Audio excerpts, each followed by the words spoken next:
Muito bem, então a gente aqui está para falar uma coisa muito simples. Faça o que você quiser.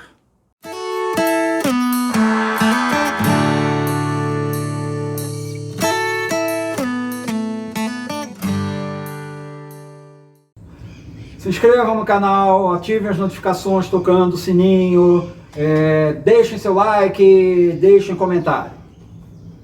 E é isso. Bom, para quem ainda não sabe, a lei de Telemann ela se baseia em duas preposições. Faz o que tu queres será o todo da lei e amor é a lei, amor sob vontade. E hoje a gente vai dar uma olhadinha na primeira parte.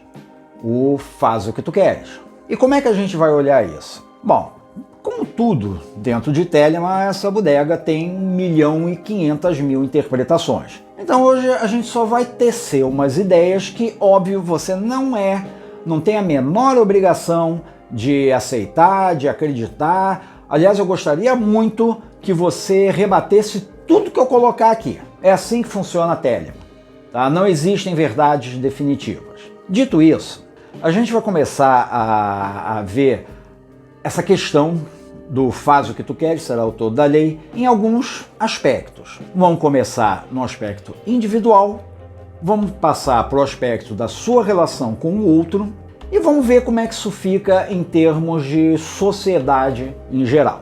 E no aspecto individual, isso é a coisa mais simples que existe. Faz o que tu queres, será o todo da lei, significa faz o que tu queres. Ou seja, você é livre para fazer o que você quiser. Sabe aquela história do Raul Seixas, de Papai Noel, Carlos Gardel e tomar banho com chapéu? É exatamente isso. Você é um indivíduo. E como indivíduo, você tem o direito inalienável à sua liberdade. No Liberalve Legis está escrito inclusive isso, que a palavra de pecado é restrição. Ou seja, o único pecado reconhecido em Telemann é justamente você restringir a sua vontade. Mas então isso quer dizer que eu posso fazer qualquer coisa se eu quiser e aí te enfiar uma bufetada na cara? Eu posso? Pode. Só que aí a gente vai entrar também em segunda coisa, né? Que é a tua relação com o outro. Porque é muito fácil, é muito simples você dizer, faça qualquer coisa que te der na telha. Se você vive numa caverna, no meio do mato, se alimentando só de almeirão silvestre. A partir do momento que você começa a lidar com a outra pessoa, essa coisa de simplesmente fazer o que bem entender começa a ficar um tanto quanto mais complicada. Porque se você tem o direito de vir aqui e me dar um bufetão, eu tenho o direito de não gostar disso e querer te meter a mão na cara também. E provavelmente você também não vai gostar nada disso. Acontece que uma outra coisa que também se fala é que se nós somos estrelas, todo homem e toda mulher é uma estrela, cada estrela tem a sua órbita, ou seja, tem seu caminho, e uma órbita não interfere na outra. Ou seja, eu sou livre para fazer o que quiser, mas eu não posso interferir na sua vontade. Você tem vontade de acertar um tapa na minha cara. Eu tenho vontade de não ter um tapa acertado na minha cara. E aí, como é que fica? Em teoria, parece que você tem duas vontades conflitantes. Mas será que são mesmo? Porque entra aí um quesito que é bem importante, que se chama responsabilidade. E digo mais, responsabilidade. E por que isso é tão importante que eu falei mais de uma vez? Simples. Você é livre para fazer o que você quiser. Sim, você é. Mas você também é responsável pelas suas escolhas, você é responsável pelas suas ações, você é responsável pelas suas não ações e você é responsável pelas consequências de tudo isso que aconteceu. Se você diz que você tem vontade de fazer alguma coisa e você é livre para realizar essa vontade, você para e pensa, ok, mas a partir do momento que eu realize essa vontade, eu estou a fim de lidar com as consequências? Eu estou realmente interessado em arcar com os resultados do que eu quero? Porque quando a gente fala essa história de fazer o que quiser, a impressão que fica às vezes é que Você só quer uma coisa ali naquele momento e aquilo ocupa a totalidade da sua mente e tem que ser aquilo ou nada. Só que não é bem assim que funciona. Toda vontade que nós temos, toda liberdade que nós temos, sempre implica em uma escolha. Sempre que você escolhe uma coisa, você está abdicando de tudo aquilo que não é o que foi escolhido. Isso é liberdade. Isso é cumprir uma vontade. É abdicar daquilo que não é a sua vontade. Só que se você tem do que abdicar, significa que não existe um único curso de ação possível. Você tem várias formas de realizar uma vontade. Algumas vão trazer consequências que vão ser desagradáveis para você. Outras vão trazer consequências que vão ser desagradáveis para outras pessoas. Algumas vão trazer consequências completamente inócuas ou vantajosas, seja para você, seja para o outro. E aí que entra a sua liberdade de escolha. Aí que entra a realização da sua vontade. É isso que diferencia a liberdade telêmica, o faze o que tu queres, do faça o que te der na telha. É você ter a maturidade e o bom senso, porque é óbvio que esse tipo de pensamento não vai ocorrer a uma criança de 6 anos, seja uma criança de 6 anos de idade ou uma pessoa com uma mentalidade de 6 anos. Você precisa ter esse discernimento daquela miríade de cursos possíveis de exercício da sua vontade. Qual é aquele que é mais vantajoso para você? Ah, mas se for mais vantajoso para o outro e não for para você? É uma escolha também. É uma escolha que cabe a você fazer. Você vai se sentir bem num curso de ação que vai trazer benefício para você e prejuízo para o outro? Sinceramente, se você vai se sentir bem, faça. Se você não vai se sentir bem, não faça. Vamos dar um exemplo prático, um pouquinho mais radical do que o tapa na cara. Eu sinto vontade de matar alguém. Eu vou lá, pego uma metralhadora, encho o sujeito de chumbo. Faz o que tu queres. Agora, eu vou ter que lidar com a ideia de que eu tirei uma vida humana.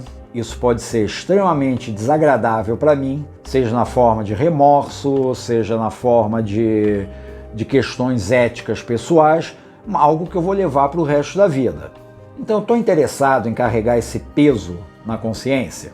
Se não tem problema, eu posso ser preso, afinal de contas eu cometi assassinato é contra a lei, eu posso parar no chilindró pelos próximos 30 anos. Isso é vantajoso para mim de alguma maneira?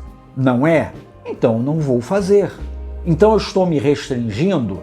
Não, eu estou escolhendo o curso de ação onde o exercício da minha vontade é o mais proveitoso, é o mais vantajoso, em suma, melhor para mim.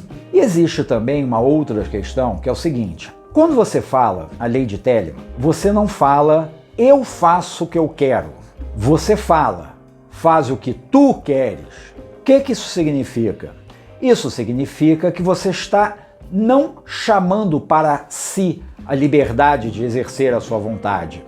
Você está dando essa liberdade para o outro.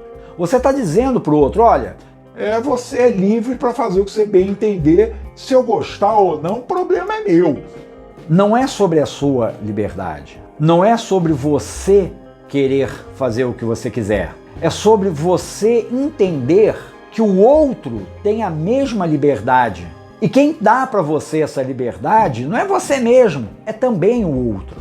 Isso significa que não existe isso do eu quero a minha liberdade e os outros que se danem. Significa que enquanto não houver essa consciência social, grupal, de você dar a todo mundo a mesma liberdade, o mesmo direito ao exercício da sua individualidade que você quer para você, não vai existir quem te dê esse direito, quem te dê essa liberdade. Ou todo mundo é livre, ou a verdade é que ninguém é livre. Então, se você quer ser livre, não lute pela sua liberdade. Se você quer realmente, verdadeiramente ser livre, lute pelo direito do outro de ser um indivíduo único, de ser um indivíduo livre. Porque quando ele tiver essa liberdade, ele também estará dando essa liberdade para você. Mas e aí fica uma grande pergunta. Será que isso dá certo? Afinal de contas, se a gente tiver uma sociedade onde cada um faz o que quer, onde não existiriam leis para regular as atividades mútuas, onde cada um estabeleceria seu próprio código de ética, o que iria impedir as pessoas de simplesmente trabalharem só por si, pensarem apenas no seu próprio ganho, na sua própria satisfação e dane-se os outros, pisarem em todo mundo e o mais forte devora o mais fraco e cada um tem aquilo que consegue para si? Bom, para começar, isso não seria Telemann, isso é neoliberalismo. Acontece que se a gente for parar para pensar um pouquinho, o que você vai ver? Que houve uma época que era assim, onde não existiam leis, onde não existia essa restrição externa à sua liberdade. Eu estou falando de milênios atrás. Só que o que aconteceu? Naturalmente, as sociedades humanas começaram a estabelecer ligações, a estabelecer formas de coexistência entre todos ali daqueles grupos. Ao que tudo indica, se a gente pegar e dividir a espécie humana em dois grupos, os cooperativos e os competitivos, houve uma época em que esses grupos estavam ali tudo junto e misturado. Só que, aos poucos, deve ter começado a haver uma espécie de separação. Por quê? Vamos, convenhamos, se você é uma pessoa que coopera, se você é uma pessoa que divide aquilo que é seu pelo bem do grupo, você olha o Grunt ali, que está pegando toda a carne de mamute só para ele, porque ele é grandão e pode, você não vai gostar muito. Então, era natural se imaginar que aos poucos o Grunt ia ficando cada vez mais isolado. Então, ao que parece, é o que muitas pesquisas, ou muitas conclusões de sociologia hoje em dia, principalmente, estão chegando, houve um ponto onde a espécie humana se dividiu realmente entre os cooperativos e os competitivos. E o que aconteceu? O grupo competitivo, cada um pensava só em si, não, só queria saber do seu, eles batiam de frente uns com os outros e cada um cuidava de si mesmo. Já nos cooperativos, todos os membros do grupo tomavam conta uns dos outros. Não era só o mais forte que tinha os bifes de mamute. Todo mundo tinha seu bife de mamute. Podia não ser o maior bife de mamute do mundo, mas todo mundo comia.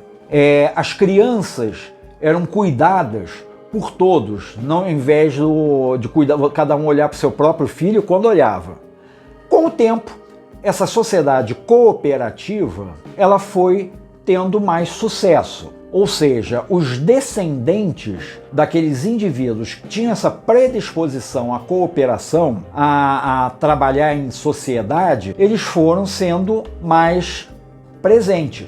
Isso significa que os competitivos desapareceram porque os filhos viviam menos quando viviam, porque se eles quebrassem a perna, eles estavam mortos porque ninguém ia querer saber de cuidar. Não, esses traços de caráter continuam existindo na espécie humana. Mas nós sobrevivemos, nós demos certo enquanto espécie, dentre outros fatores, claro, pela nossa capacidade inata de sermos cooperativos. E o que isso tem a ver com Telemann?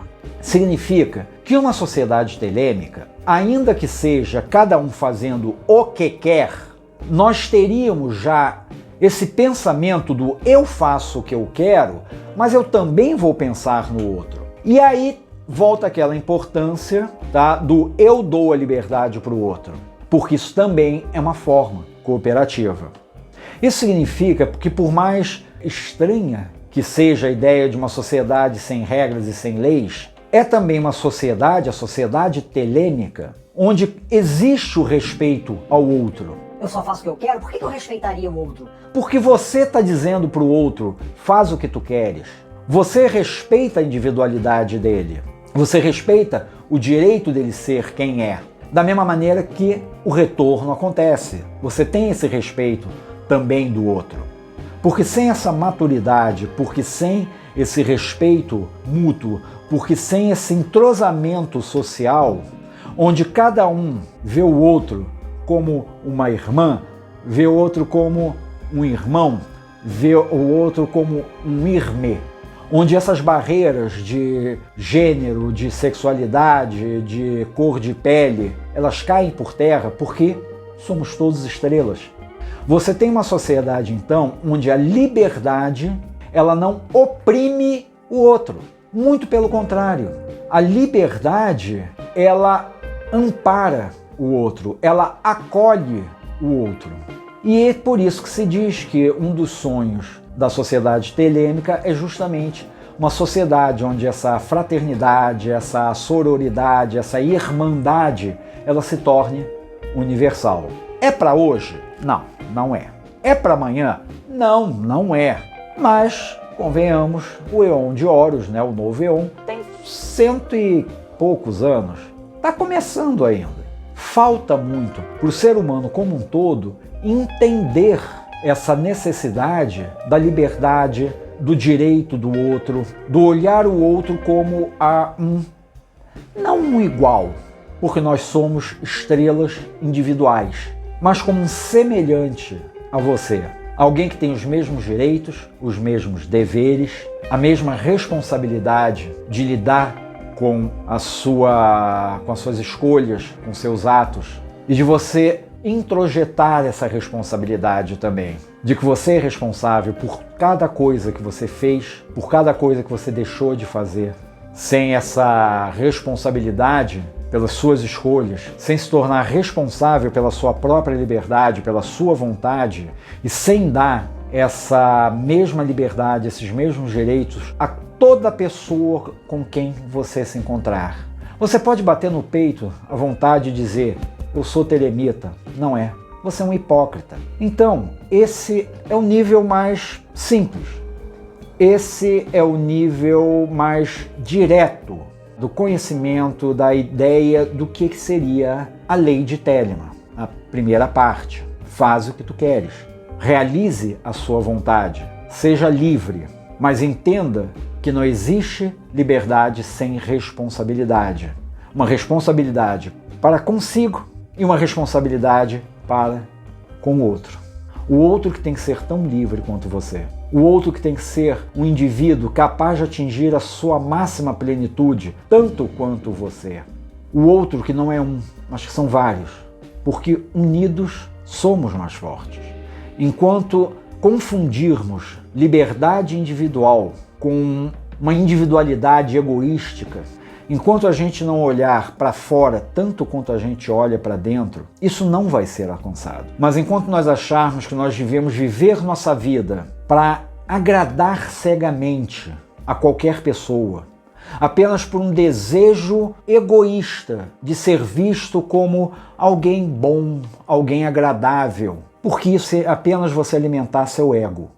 Enquanto a gente não entender que no fim das contas não é o outro que define nossa vida, por mais que a gente goste de dar essa desculpa, Eu fiz porque fulano disse. isso é uma justificativa idiota, porque no fim das contas a gente não escapa da lei de Telemann. No fim das contas, todas as decisões são nossas.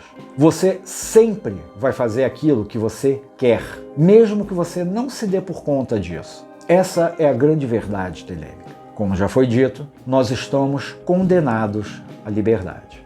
A questão é, você vai encarar isso de frente, com consciência, ou você vai passar o resto da sua vida fingindo que só existe você no mundo, ou que todas as besteiras que você fez na vida foi porque alguém disse para você ou porque alguém te empurrou para isso. Em Telemann você não tem um papai do céu para te pegar no colo, nem um diabo para você jogar as culpas. Você é o responsável pela sua vida. A liberdade quer dizer isso. Você não tem amarras, mas você também não tem desculpas. Faze o que tu queres. Será o todo da lei. Então faze com consciência ou continua sendo um escravo de você mesmo.